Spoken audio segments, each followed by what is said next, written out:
Let's preview.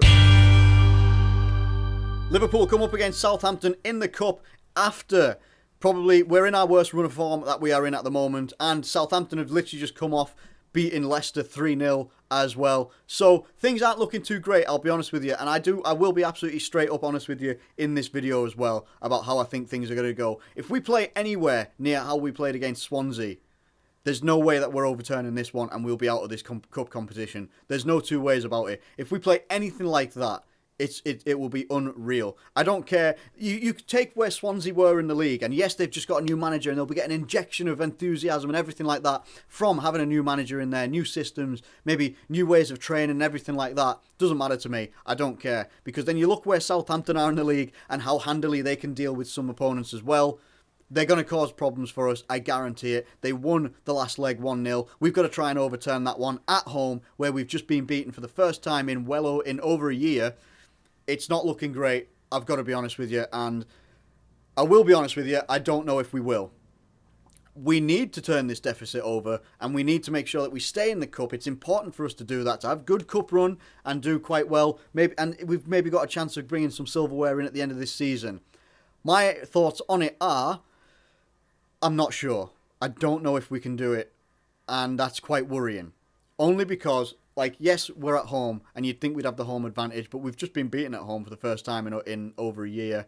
And the morale around the team, around the club at the moment, it's a bit nervous at the moment. Everything's a little bit nervy. If things aren't going our way within the first 5 minutes of a game, the crowd seems to latch onto it a little bit and be a bit like, oh, nail biting, and they don't really give much of an atmosphere at the moment. And you know, Jurgen Klopp's had crisis meetings or something like that, or a team summit where he's been trying to address things about how they're playing at the moment. Listen, we've been dominating possession and stuff like that. Fine.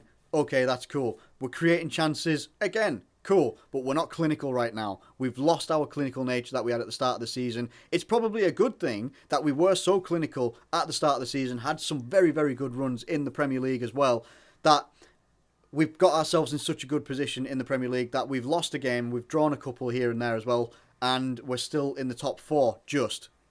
Okay? We're still in the top four, that's fine. Cup competition, though.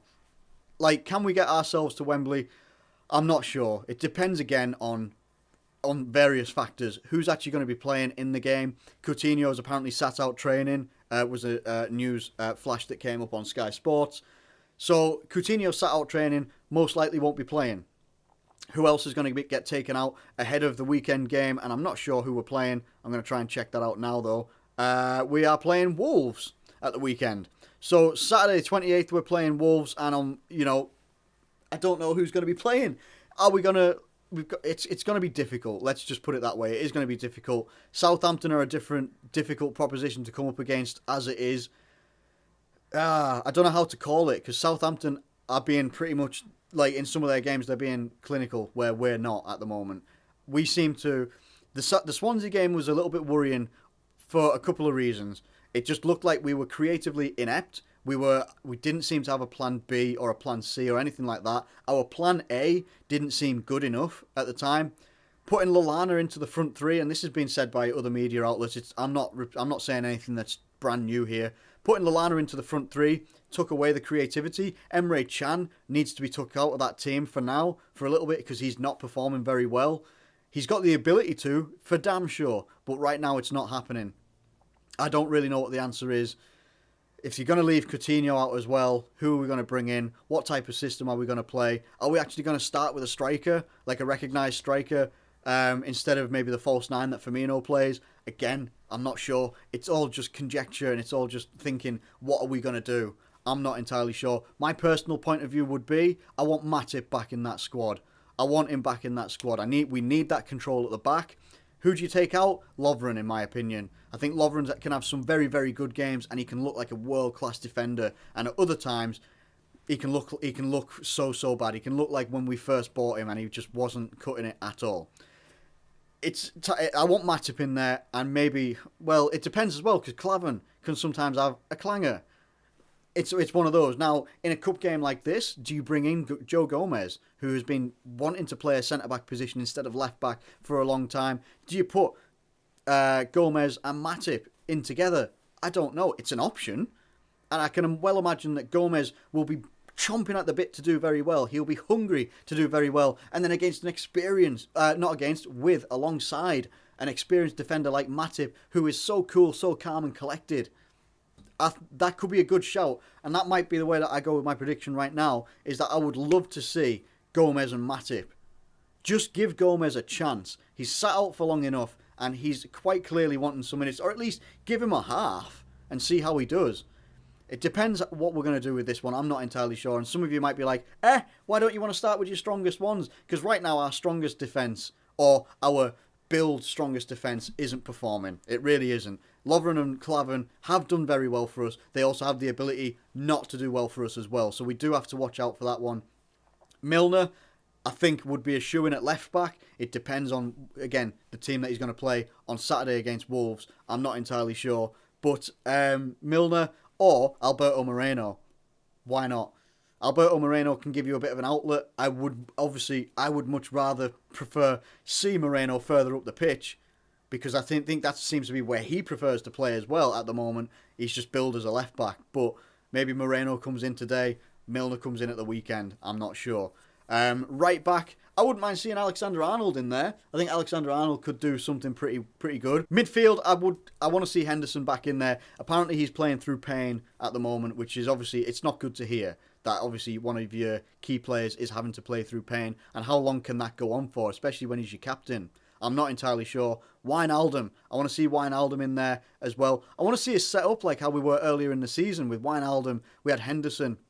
Lallana, I want Lallana drop back. If we're sticking with a 4-3-3 or anything like that, I'm not entirely sure. This is the thing. Systems could change because of we don't have any pacey wingers. Which, for like someone did say on Twitter when I posted out, I wish we'd actually maybe given Markovic a chance instead of sending him on loan to Hull, right? Whether he's shite or not, it doesn't matter. And he turned around and said, well, he is shite, so he wouldn't have even been an option. That's the most ridiculous thing to turn around and say, because he is an option. He's literally the only pacey player that we would have had.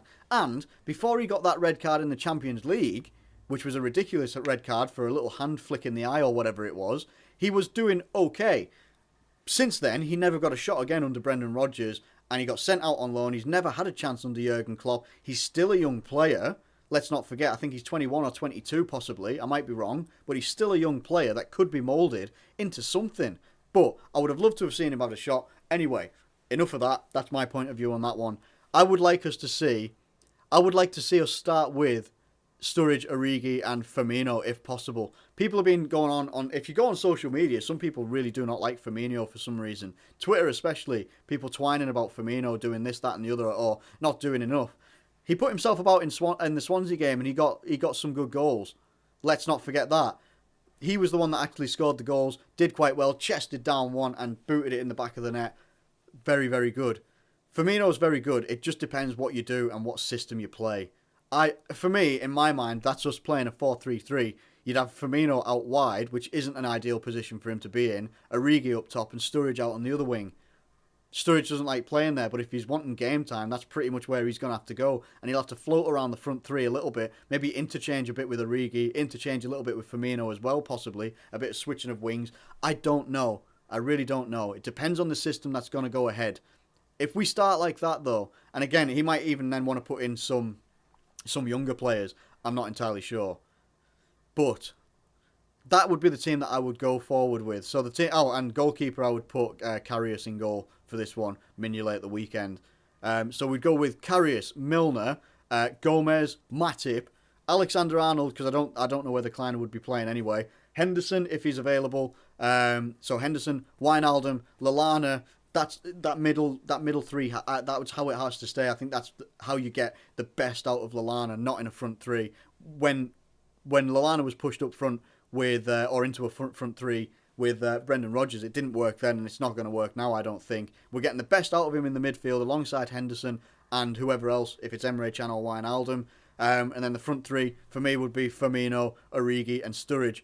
Problem with that, though, is that you start pretty strong across the front three, and if it's not working and it's not clicking, you don't really have an option like to bring on later on. And if we end up being like going another goal down or something like that, it's going to be very difficult to come back from. Now, how do I see this game going down? We're at home. We need to bounce back. We've had a pretty bad result against Swansea. No, we've had an awful result against Swansea. We need to bounce back. Do I think we can win? I think we could.